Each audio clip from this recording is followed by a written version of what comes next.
Assalamu alaikum. To begin with our report presentation, let's say Alhamdulillah and thanks to Allah, the Almighty, who has been bestowing us His unlimited mercy and blessing, just so we could have this wonderful day without any obstacle in this good place and time. Second of all, we would like to wish everyone a good day, most especially to our professor, Sir Jeffrey A. Rajib. Good day, sir. And before anything extra, allow us to introduce to you ourselves.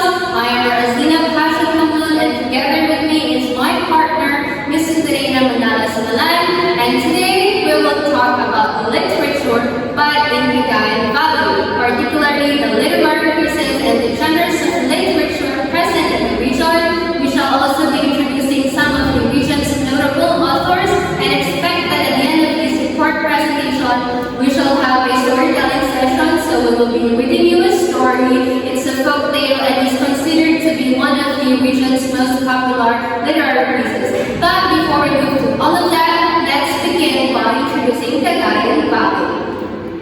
Cagayan Valley is also known as Region 2. It is located in the northeastern part of Luzon. Cagayan Valley is also considered as the second largest region in the Philippines by land area. It consists of 5 provinces, namely Batanes, Cagayan, Isabela, Nueva Vizcaya, and Quirino. So the people that live there are called the Cagayanos. So now, ano-ano nga ba ang mga literary works present in Region 2? Here we have the legend of Apo Lakay-Lakay, the legend of the Magad River, and why there is high-tide during full moon. So these are the literary works popular in Region 2. But I just would like to inform you that these stories, although popular, are not attributed to any specific author, because these are oral literature that are just being passed down from generation to generation by the elders in Cagayan. So basically, these literary pieces are just expressed stories through verbal practices. So basically, the authors of these stories are unknown. Anyway, let's learn about these legends. First, we have the legend of Apo Lakay-Lakay. The legend of Apo Lakay-Lakay, in the story, a father was coming home from an abandoned catch when an old man approached him asking for food. The old man asked if he would spare a bite for one of the fishes that the father would cook, as the old man was starving. But the father just laughed off his request. And so with that, the old man told him that you will regret this. That's what the old man told the father. And by the evening, while the couple were cooking, this time an old lady came knocking at their door asking for food. But the wife yelled at her, explaining that they did not have anything to give her. And so by dinner time, the couple found out that their son was missing. And it was only during sunrise that they found their son, and they were so surprised because as they got near their son, they noticed that their son had turned into a stone. And so with that, the couple went home weeping, and the wife blamed the husband for being greedy. And when suddenly the husband turned into a stone, and slowly the wife turns into a stone as well. So that's the story behind the rock formations they have there in Cagayan. Next, we have the legend of the Magad River. The legend of the Magad River is actually one of my favorite legends because it's kind of romantic but sad. And anything that involves romance is my taste. Anyway, the legend of the Magad River tells the story of a young man, a strong man, a handsome man who drowned himself over the death of his lovely wife. Long time ago, since Magad is very adventurous and he loves outdoor activities,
him. And so on her beautiful skin, scales appeared as his wife turns into a crocodile before her eyes closed.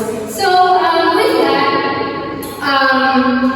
Magad, after the death of his wife, Magad drowned himself in the same stream where he met his wife, which now grew into the big and troublesome Magad River. So that's the legend behind the Magad River they have here in Cagayan. Next, we have why there is high tide during full moon.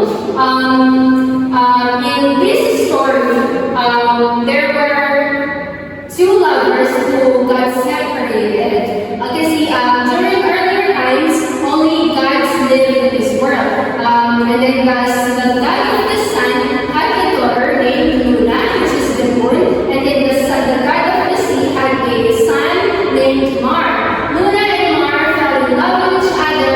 Then one day, after one of their secret meetings, Luna went back to their kingdom, and she was so happy that she told one of her cousins about her affair with Mar. And so with that, the cousin, being jealous of Luna's beauty and happiness, reported the affair to Luna's father, which is the god of the sun. And so with that, Luna and Mar were separated because of their violation of the immortal laws. So that's why fishermen today believe that each time Luna, the moon, appears, the sea gets troubled because it is Mar trying to escape from his fate. Okay, so those are the popular literary works present in Region 2. Moving on, we have the notable authors from Region 2. Well, it's true that the Cagayanos are into oral literature, but there are also notable authors from the region with their popular work, which adds to the uprising of Cagayan Valley in the field of literature. They are Edith Chempol, Fernando Manawan, and Florentine Fernando. First, we have Edith Chempol. Edith Chempol was born on April 22, 1919, and her famous work includes Blade of Fern. Blade of Fern is a novel that depicts the struggles of miners prospecting for gold in the southern part of the Philippines. Next, we have Fernando Maramag. Fernando Maramag was born on January 21, 1893, and his famous work includes The Rural Maid. The Rural Maid is actually one of my favorite poems, because it's actually a really, really good poem. It's about, the poem is about a guy who fell in love with a rural maid. A rural maid is a provinciana. So the guy fell in love with a provinciana. And if you read the poem, you really would realize that the love that the guy has for the girl transcends time and distance. Because no matter how far, no matter how long, the love that the guy has for the girl never ends. Next, we have Florentine Hernando. Florentine Hernando was born on October 16, 1938, and his famous work includes Taming the Wind. Taming the Wind is a book that features the history of Ibatans. The Ibatans were the natives of Batanes. So basically, his book is about the history of the Ibatans, their houses, their culture, their tradition, their practices, their livelihood, and their etc. So these are some of the notable authors from Region 2. So, okay, the Cagayanos also associated their life with literature. Their literature consists of oral literature, poetry, and prose. Oral literature, it refers to stories, poems,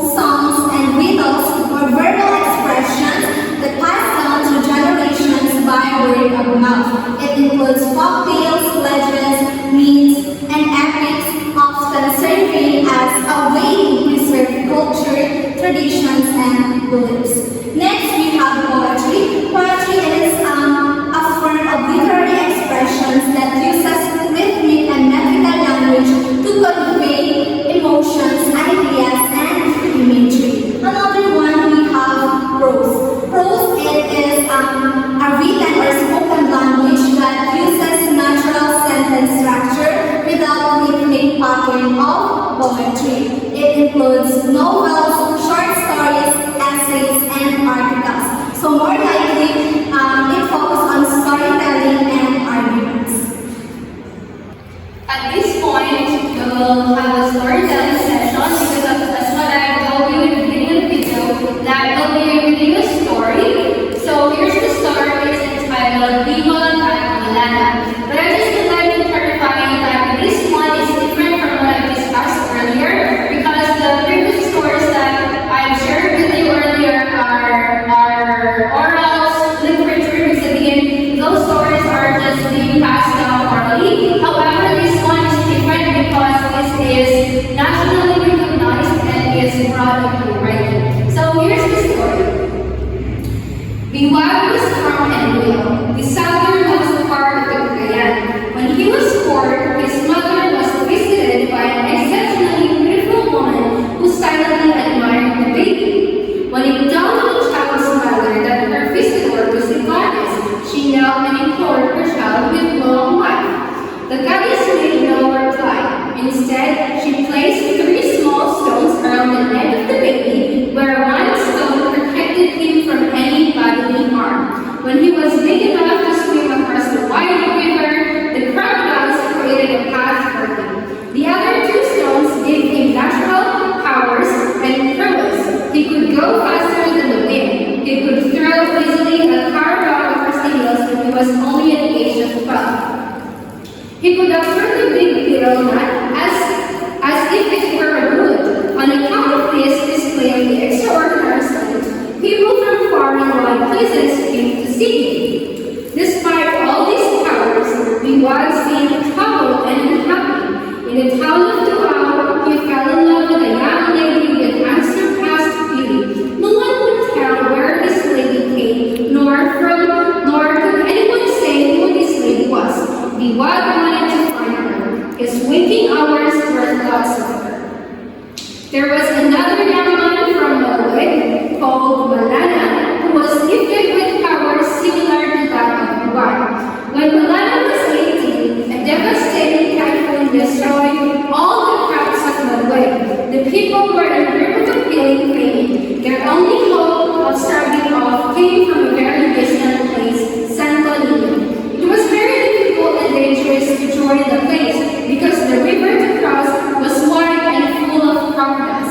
Malana understood the hazards of the journey, but finally volunteered to take the journey. He loaded caravans of palay to 7 bamboo rafts. The people eagerly waited Malana's return. Prayers were offered for his safety. When they saw him back, everyone was overjoyed. He distributed the rice to the people and went home. Upon reaching his home, he found a bow and arrow on the bench. He pursued these were made for him by his father, who knew how fond he was of them. Fitting the arrows, he found 2 tiny stones just like those around Biwag's neck. Meanwhile, Biwag was unmindful of the people's open admiration for Malana. The lovely lady occupied his thoughts. One day, he came her of the scene and found out that Malana was also there. Biwag became furious. He told the lady he would prove to her that Malana was worthy of her love. He grabbed his famous spear and hurried to the window towards Malana. Malana recognized Biwag's spear and viewed it as a challenge. He hurled it back with a message that his powers were not meant for such feats. Biwag laughed decisively and interpreted Malana's message in a different manner. He said to the lady, "Your suitor is very strong, but he is a cold." One afternoon, Biwag was taking leave of the young woman when he heard sounds of 1,000 bamboo tubes. He saw approaching from a distance great number of people from Malawi. Leading the group was Malana, tall, broad-shouldered, and handsome. Biwag quivered at the sight of Malana. The latter spoke first. "Now I know why you challenged me. You coveted the woman I love. The gods forbid anyone from taking anything that belongs to the other, but I am ready to give you a chance. If the lady will allow us, we shall fight for her hand." The day of the duel was controversial. The news spread fast, and by mid-afternoon, the 2 mountains in the Laying Hills were left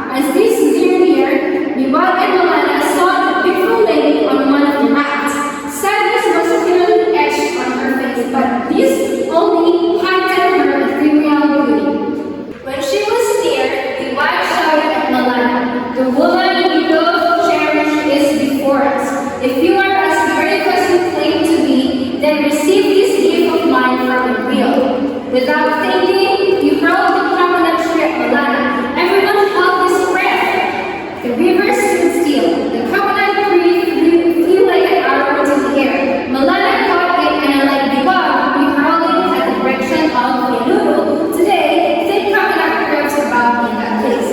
Biwag became more insane. He plucked his spear from the ground where he trusted. He aimed it at Malana's heart. The people were troubled. They knew too well the accurate deadliness of his terrible spear. Malana's chest was hit, but his heart was not pierced. Instead, the spear broke into two when it reached the bottom of the river.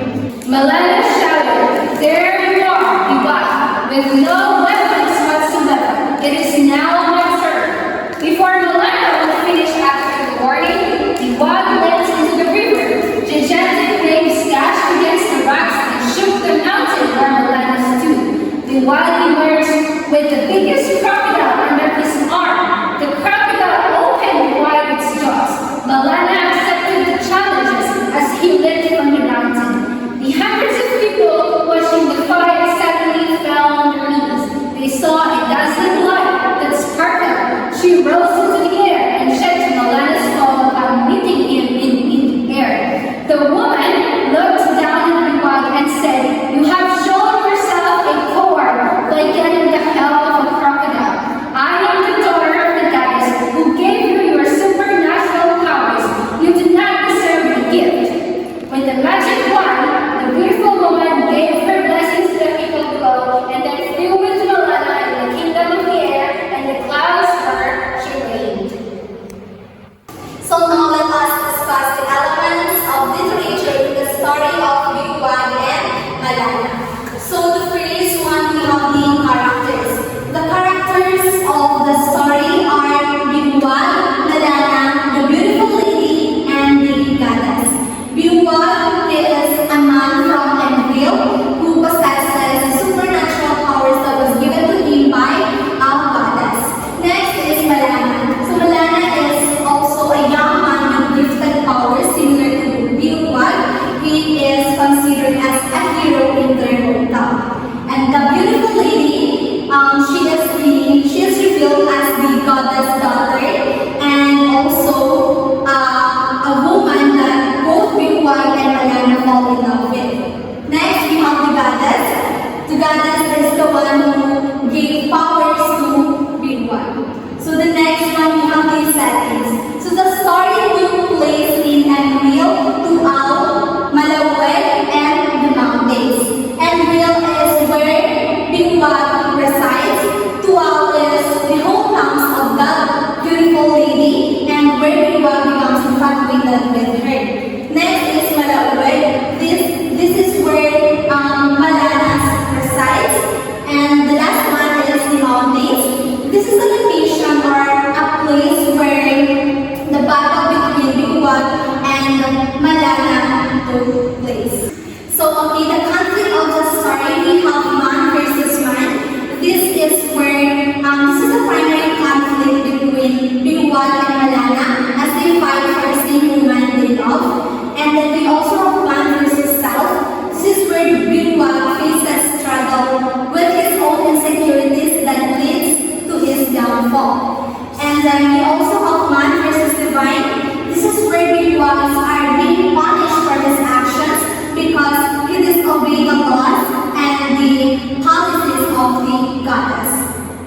And then next we have the plots. The plot of the story, we have the exposition, rising action, climax, falling action, and resolution.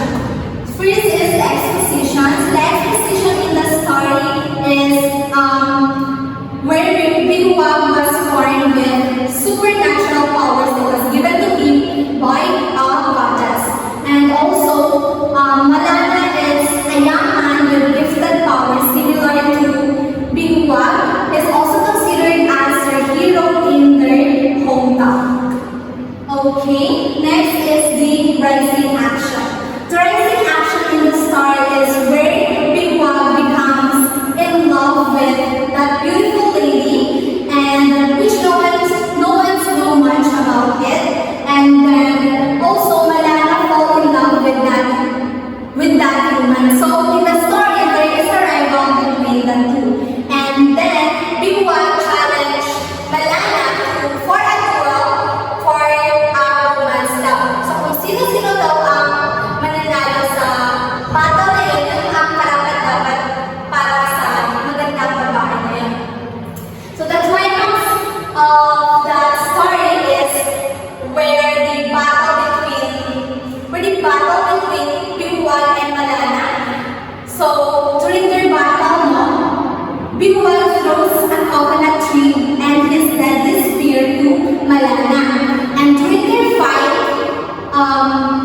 here comes a beautiful lady, shows up and she revealed herself as the goddess daughter. She also witnessed how rude and coward Greek wife is. Next is the following action.